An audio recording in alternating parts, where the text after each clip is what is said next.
Dear friends, today is a special day because I'm here with my wife, a mother. So for Mother's Day, we're going to have a special time talking together. And I want you to watch it to the end because there is a video that kind of summarizes what a mother is. I wanted to check on a couple of things as a woman, your point of view. You gave us two wonderful kids, a boy and a girl, so we were blessed. How much apprehension, I should say, did you have when the first one came about, when Marco came about? Were you kind of concerned, okay, what am I going to do? Yes. I never been there before, so tell me. I had apprehension because I'd never had a baby before, and your first child, you don't know how it's going to go for you, and the fear of the unknown, I guess. Okay. I'm like that with everything I do for the first time. I mean, even like water skiing, but this is a bit bigger.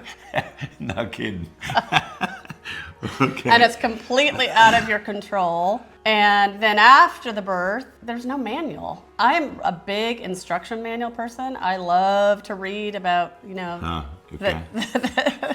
the appliance that arrives. Well, this was, it was all God. Basically, I didn't really trust God in all this. So then the apprehension that you had with Marco, did it go away when Isabella came about, the second one came about? Well, even after he was born, it's like, oh, okay, one and done. It's, okay, that's the birth. You thought it was over. That's Well, it. no, I mean, it's one not and done. over, no. One and done. Now the problems start. What are you talking about? I thought you forgot The about all the terrible problems. two, the terrible no, threes. You don't remember any of that. Oh, well, I do remember. I think it was a lot of fun. No, our actually. It was friends a lot of remember fun. all of that. It was a lot of fun. He has A lot of completely energy. blocked it out. No, a lot of energies that need to be channeled, but yeah.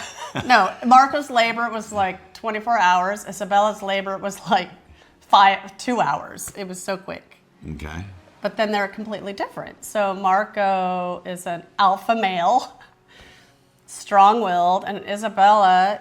He's an alpha woman. Exactly. That is so true. But she's completely different and unique. I don't think you can treat each child as the same because... No, but I'm talking more about the apprehension, right? You have something new, you haven't been there before, and it's like, okay, oops, if I do something wrong, what's going to happen, right? It's almost trial and error. No, but I mean, I'm a girl, so with a girl, it's a little easier. Okay. I'm not a boy, so I don't understand boys. And so that was more, how am I going to be a mom to a boy when I don't know what it's like to grow up as a boy. So since, you mentioned kids don't come with a manual, which is absolutely true, what are some of the internal manual that you want to create in terms of values that you want these kids to grow up with? I mean, do you think it that way? So I want to be able to impart these fundamentals to them because they're non-negotiable. Well, after just trying to prevent them from destroying the park or getting in trouble at the grocery store or, those kinds of things. Are you able to prevent it? No. We wanted to raise morally responsible and biblically responsive children that love the Lord. We wanted them to be able to be invited to friends' houses and that the friends would not say, we never want them back again. We're never having your children. Actually, our kids, as much as we thought, oh, shoot, I don't know if we can send them to so-and-so's house for a play date. But they always were like better. They behaved better than they behaved at our own home. And that, I think, was my goal, that they're beloved. They will be pleasant. Yeah. And that they would be happy with themselves. And that also creates an inner contentment with themselves. We're in Italy, obviously, here while we're shooting, and it reminds me of me growing up. A lot of the mothers, they are so hyper protective, with their children to the detriment of the child. I remember my mother, taking me down to the beach, and I was only, barely a year, and I would be walking toward the water, and all the other mother would be freaking out, looking at my mother with disdain, thinking, how dare you let your kid go down there and drown, right? And she waited until the last minute, then she would intervene. So she would let me explore a lot. I think, which is important. Did you feel any apprehension at all with them growing up? No, with that. As far as that goes? No, because... Let them explore without being overly protective? Because I was like that as a child. I was allowed to run loose Wild. outside, Yeah. do all kinds of adventures. And we were encouraged, actually, to be outside. Actually, we were forced to be outside. We were not allowed to watch TV after school. We were. So you're mentioning some of the memories as a child. Now, what about some memories as a mother? Some of the best memories as a mother? Some of the best memories are some of the cutest things that they would say, which I think I wrote them down, but I lost them. Huh. I don't know where they are. But the things like when they first take their first steps, or Isabella, we were in Florida and she was able to ride the bike without the training wheels. Remember that? For the very first time in the driveway of where we were living. And then Marco, when I made his favorite cake with tons of icing, really unhealthy, and I colored it bright green and he loved it. I think he asked for that, or I knew he wanted it. You know, when they achieved certain results. Yeah, well, like those are accomplishments, or well, accomplishments. Okay, reading. I didn't want to move to Italy until Marco was a sufficient reader in English, for example, and then he read. And then he's going to Italy, so it's going to be completely lost. No, it didn't matter. It was like at least he could read in English, and then we went to Italy, and there were other hurdles to jump, and for them to make friends. I mean, they were not going to have friends until they learned the language. And then they learned the language, they started getting invited by, they made friends. And so that was exciting because I remember both of them. Marco struggled with no friendships for a while. Isabella really wanted a best friend. And those things are hard as a parent. You can't force it. You can't make them have friends. What are some of the things that impacted you from your mother that you can think of? I can go back, and one of my, I guess, deepest appreciation from my mother was the fact that she took me when I was 6 years old. She didn't drive, and she took me to the swimming pool downtown Milano. At the beginning it was only 3 times a week, and then it became every day. It was an hour and a half journey each way on public transportation. And she would sit there and watch me swim, and then take me home.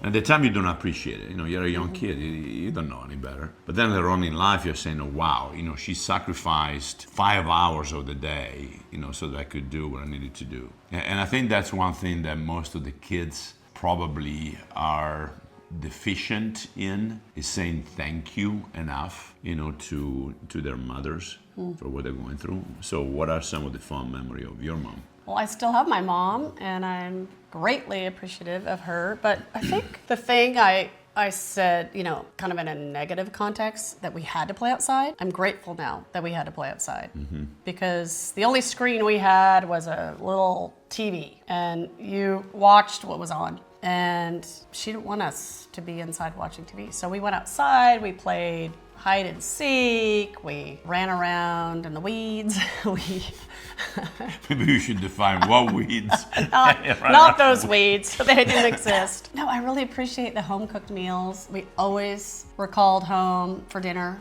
around 6 o'clock it was dinner, and then we had a really good breakfast before school, and she made sure that we felt safe. I felt like we were safe, and there were 4 of us, so there was a lot going on. And she also drove me to my sports. I really appreciate I was in gymnastics, and I wanted to go to special clubs and do extra training, and she took us to piano lessons, even though I hated it, but it was, now I'm grateful for the few lessons that I had. Well, one thing that I appreciate in you with the kids is the fact that you're making an effort to call them every day. I'm terrible at it. It's not that I love him any less, I love him dearly, but you are on the phone with them every day. Well, I wish generally, I hijack your phone conversation. Okay. If you're watching, it's not every day.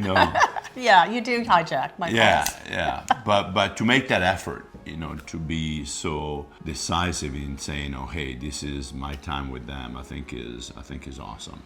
The presence, being present. Well, that's the thing about when we were raising them. That was really important. I always wanted to pick them up from school, because when you pick them up from school, you get all the fresh information, everything that's happened. And then by the time dinner rolls around, they don't want to talk about it anymore.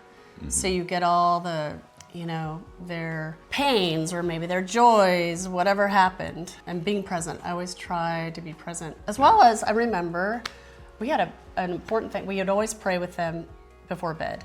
Even we'd have people over all the time. Yes. Even when the Italians were still there, till midnight, we would leave our guests, go up to their room, more with Isabella than with Marco, because Marco by that time was already gone. Isabella was with us. And we'd go pray with her. We'd tell the guests, sorry, we gotta go pray with our daughter.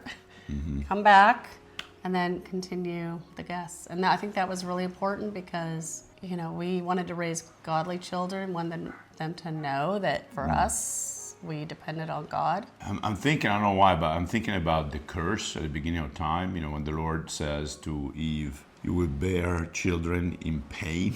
It's like, oh, ouch, I don't want to go there. But I want you guys to see this video. That is absolutely awesome. And I think we're going to close with that. Thank you so much, again, wife. Of course. And maybe we'll have another chance to talk about something else. Thank you, and I wish you mothers a really happy Mother's Day, especially for our daughter-in-law, Romana, and to my mother, Susan. And hopefully soon to be our daughter, Isabella. She just got married in September. She's not pregnant. No, she's not pregnant, but who knows? Maybe between here and next year, for Mother's Day, something might happen. All right, guys, Lord willing, we catch you next week. God bless you. Ciao.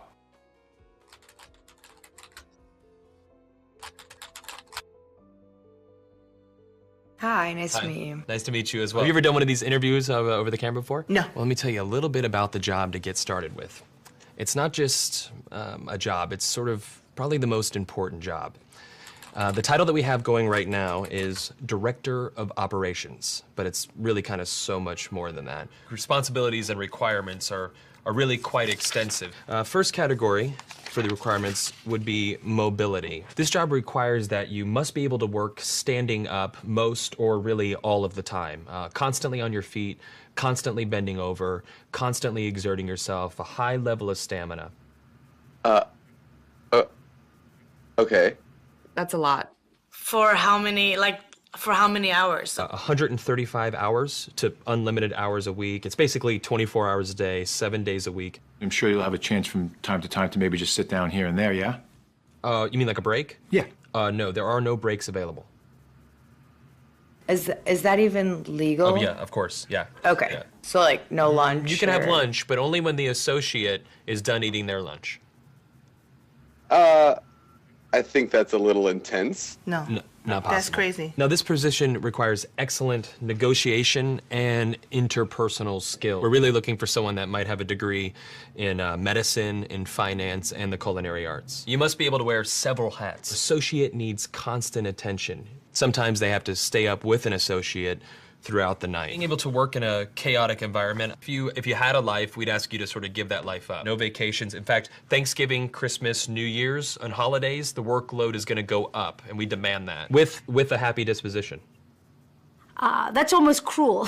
That's almost a very, very sick, twisted joke. But when there's time to sleep or... Oh, no time to sleep. Yeah, all-encompassing almost. That's exactly right. 365 days a year? Yes. No, that's inhumane. That's very insane. The meaningful connections that you make and the feeling that you get from really helping your associate are immeasurable. Also, let's cover the salary. The position is going to pay absolutely nothing. Excuse me? No. Nobody's doing that for free. Yeah, You're pro crazy. bono, completely for free. No. What if I told you there's someone that actually currently holds this position right now? Billions of people, actually. Who? Moms. Yeah. Yeah. Moms. That's awesome. Oh. And they meet every requirement, don't wow. Oh my God. Moms are the best. Yeah, there's no pay. They're 24 hours. They're always there. Now I'm thinking about my mom. they? Yeah, and what are you thinking about her? I'm thinking about all those nights and everything. Thank you so much for everything you do. I know it doesn't seem like I appreciate all of it, but I definitely do. So, Mom, I want to say thank you for everything that you've done. I love you very much. You've been there through thick and thin. My mom is just awesome. She's awesome.